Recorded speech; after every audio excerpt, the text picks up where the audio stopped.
فأنا ناصح لإخواني بالصدع بالحق تبيض وجوههم. السكوت في مسألة الحزبية يضرها، فاصدع بما تؤمر وأعرض عن المشركين. سلامي على دماج ورجالها والشيخ يحيى ودار العلم يا سعد بانيها. بسم الله الرحمن الرحيم. إن الحمد لله نحمده تعالى ونستعينه ونستغفره ونعوذ بالله من شرور أنفسنا وسيئات أعمالنا. من يهده الله فهو المهتدي ومن يضلل فلن تجد له وليا مرشدا. أشهد أن لا إله إلا الله وحده لا شريك له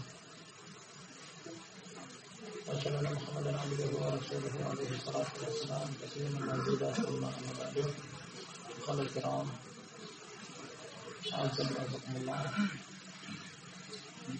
Kita lanjutkan pembacaan kita Fajrul Muhtadi memboikot pelaku kebidahan sebuah tulisan milik Syekh Muhammad bin Abdullah Abu Zaid rahimahullah ta'ala.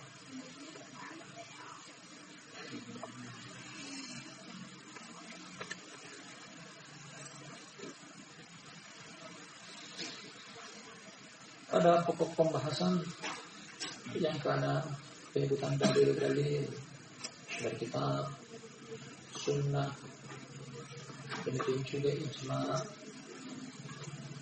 salaf terdahulu. Penyebutan dalil berupa ayat Al-Quran sampai terangkan kepada kita 4 ayat dari surat Al-An'am, dari surat An-Nisa, datang dari surat Al-Mujadilah, kemudian dari surat Hud. Kita berada di penyebutan dalil sunnah-sunnah Nabi Sallallahu Alaihi Wasallam. Beberapa di antaranya beliau tersebutkan.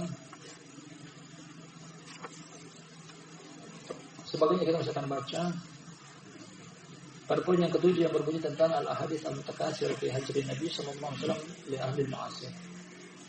Penyebutan dalil-dalil yang banyak tentang pemboikotan Nabi Sallallahu Alaihi Wasallam terhadap pelaku kemaksiatan. Beliau sebutkan bahwasanya banyak contoh dalam hal ini. Beliau menyebutkan sebagian di antaranya. Banyak dari sisi hadisnya, datang dari Ka'ab bin Malik, datang dari Abdullah bin Amr bin As, datang dari Aisyah, Anas, Ammar bin Yasir, Ali bin Abi Thalib, Abu Sa'id Al-Khudri dan yang lainnya. 2 di antaranya telah kita baca. Yang pertama adalah tentang kisah Ka'ab bin Malik dengan 2 orang sahabatnya, Murrah bin Rabi'ah, Hilal bin Umayyah, yang absen pada perang Tabuk. Nabi SAW disuruh kepada para sahabat memboikot 3 orang ini selama 50 hari 50 malam. Kemudian turun taubat Allah kepada mereka. Dari situ juga berakhir boikot dari Nabi Sallallahu Alaihi Wasallam. Dan hadisnya dalam riwayat Imam Bukhari dan Imam Muslim. Contoh kedua beliau bawakan adalah Nabi SAW sendiri, beliau pernah memboikot istri beliau Zainab binti Jahsh. Hampir 2 bulan masa pemboikotan tersebut. Yang tadi kita baca hadisnya ketika Nabi SAW melakukan perjalanan dengan Sofia, istri beliau Sofia. Hanya saja kendaraan Sofia taibat, capek, letih, tidak bisa digunakan untuk perjalanan. Kemudian inisiatif dari Nabi SAW ingin meminjam kendaraan Zainab untuk menunggangi Sofia. Zainab enggan akan hal tersebut. Disebutkan alur ceritanya kemarin karena ada di antara istri Nabi SAW berkelompok-kelompok dalam hal kecemburuan. Zainab binti Jahsh tidak akan memberikan hal tersebut dengan perkataan dia bahwasanya anakku tilkal Yahudiyah, apakah aku mau memberikan kendaraanku tersebut kepada orang Yahudi, semacam bentuk pelecehan. Bahkan perbuatan dia sendiri tidak memberikan apa yang Nabi SAW inginkan. Namun dari sisi sanad barakallahu fikum hadisnya lemah. Dari riwayat Imam Abu Dawud hadisnya dhaif. Kita katakan bahwasanya mencukupi atau yang menggantikan kisah ini adalah tentang ilahnya Nabi Shallallahu Alaihi Wasallam selama 1 bulan penuh Bahkan bukan cuma Zainab yang ilarnya ditinggalkan. Seluruh istri beliau dengan jumlah 9 beliau tinggalkan. Dan kisah ini Sahih Bukhari dan Sahih Muslim dan Bukhari dari ayat surat Al-Baqarah. Kemudian mencukupi juga tentang bolehnya seseorang menghajar istrinya. Anjuran dari Allah Subhanahu wa taala dalam menyikapi istri yang nusyuz dari surat An-Nisa. Wallati takhafuna nusyuzahunna fa'iduhunna wahjuruhunna fil madaji'i wadribuhun. Yang kalian khawatirkan tentang pembangkangan dari istri kalian, cara menyikapi mereka adalah paling pertama dinasihati. Al-wa'd. Wahjuruhunna fil madaji'. Hajar mereka yang disebutkan dengan pisah ranjang. Ini pun bentuk hajar. Allah mengatakan dengan hajar. Pisah ranjang. Ketika tidak lagi tertegur dengan pisah ranjang, wadribuhun, boleh untuk dipukul. Ini dalil-dalil yang menunjang akan datang. Sang penulis bawakan kepada kita hadis dalam hadis dari Imam Abu Dawud di lemahkan oleh Syekh Albani rahmatullahi alaih, mencukupkan apa yang kita isyaratkan tadi dari perbuatan Nabi SAW. Beliau menggila istri-istri beliau seluruhnya. Kemudian pembolehan dari Al-Quranul Karim. Kita akan baca setelahnya. Barakallahu fikum jami'an, kata Syekh Bakar Abu Zaid rahimahullahu ta'ala. Yang ketiga, wa hajara sallallahu alaihi wasallam sahib al-qubbatil musyrifah bil i'radi anhu hatta hadamaha. Rawahu Abu Dawud min hadis Anas radhiyallahu anhu.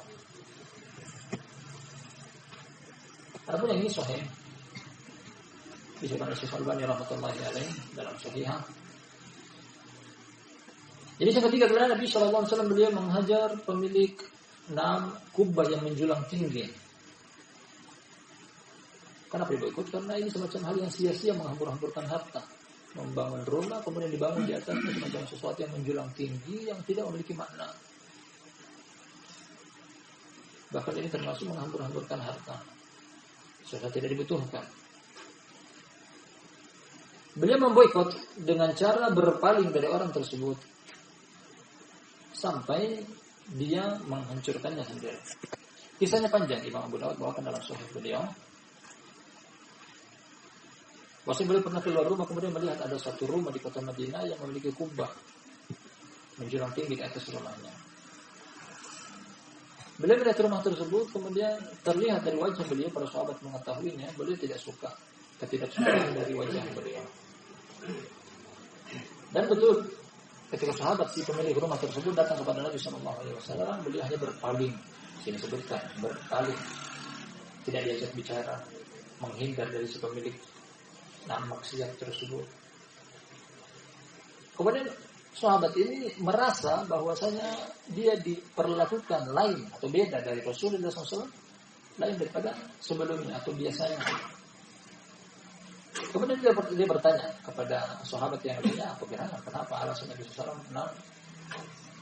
menyikapi aku seperti itu? Mereka memberitahu bahwasanya tadinya Nabi SAW keluar kemudian melihat rumah engkau terdapat kubah.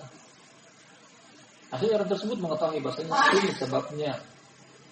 Dia pun menghancurkan di depan rumah dia sendiri, meratakan dengan tanah, kemudian dia kembali kepada Rasulullah SAW, dan itu yang beliau inginkan. Bentuk boikot dari Rasulullah SAW kepada 6 hal-hal yang menyelisihi syariat. Dan sisi pendalilannya, sebagaimana kita sebutkan, sisi pendalilan dari 2 peristiwa sebelumnya. Kalau pada bentuk maksiat Nabi SAW mengambil sikap kepada pelaku maksiat tersebut dengan cara dihajar, kalau begitu bid'ah lebih pantas untuk dihajar, karena dosa bid'ah lebih besar daripada dosa maksiat biasa. Yang berikutnya yang keempat, wa hajara sallallahu alaihi wasallam Ammar bin Yasir radhiyallahu anhu bi tarkihi sallallahu alaihi wasallam radda salami alaihi li mulabasatihi al-khuluq hatta ghasalahu.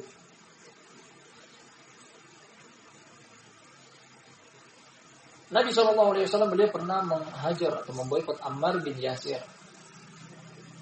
Semoga Allah berbaiknya. Dengan cara beliau meninggalkan untuk tidak menjawab salam. Tidak menjawab salam. Pada kita baca keterangan dari Syekh Bakar Abu Zaid sang penulis, ini diantara metode-metode pemboikotan. Nah, tidak memberikan salam, tidak menjawab salamnya, tidak menghadiri majelis mereka, tidak bermuamalah dengan mereka, tidak duduk dengan mereka, tidak musyawarah dengan mereka, tidak menikahkan mahram perempuan kita dengan mereka, tidak bertetangga dengan mereka, dan ini salah satunya. Tidak menjawab salam mereka. Dengan alasan apa yang dilakukan atau apa yang diperbuat oleh Ammar bin Yasir? Nah, dia pernah memakai al-khuluq, jenis parfum atau minyak wangi yang bercampur dengan za'faron. Za'faron sendiri terlarang. Nah, jenis tumbuhan dari Yaman yang biasa digunakan untuk bahan baku minyak wangi, terlarang. Dan al-khuluq terdapat sedikit campuran dari za'faron. Campuran, bukan murni za'faron, tapi campuran. Kalau campuran saja beliau Nabi sallallahu alaihi wasallam hajar, memboikot karena maksiat menjadi syariat beliau. Sampai kapan? Kata di sini hatta ghasalahu, sampai Ammar bin Yasir mencucinya. Setelah itu kembali seperti sedia kala. Dijawab kembali salam dari Ammar bin Yasir.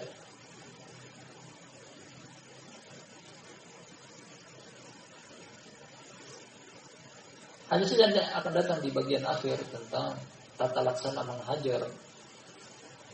Karena tidak setiap dosa kita terapkan sama. Terkadang satu dosa atau satu kali perbuatan dosa tersebut pantas untuk dihajar. Terkadang hajar ini tidak ditempuh kecuali setelah menempuh beberapa nasihat sebelumnya. Masing-masing tergantung dari bobot kesalahan itu sendiri. Dan secara umum dari hadis-hadis ini tidak diketahui tentang, beliau nasihat dulu. Beliau tegur dulu, teguran ringan, teguran keras, kemudian sampai pada tingkatan pemboikotan akan datang nanti pembahasannya. Dosa seperti apa yang boleh untuk langsung dihajar, teguran seperti apa, hajar seperti apa yang boleh didahulukan dengan teguran ringan sampai pada tingkatan nanti menghajar. Rawahu Abu Dawud fi sunanihi wa Tayalisi, kilahuma min hadithi Ammar radhiyallahu anhu. Abu Dawud dalam sunannya. Dan hadisnya sahih, sebagaimana yang akan tulis doakan hadisnya sahih disebutkan oleh Syekh Albani rahimahullah alaihi. Sebelumnya mohon maaf atas keterlambatan. Tadi juga kita sebenarnya ingin mendengar sedikit nasihat dari Akhir Al-Faris As-Siddiq insyaallah pada lain waktu. Sebenarnya sih barakallahu fikum apa kita laksanakan ini hanya mengisi kekosongan. Wa illa datang asar.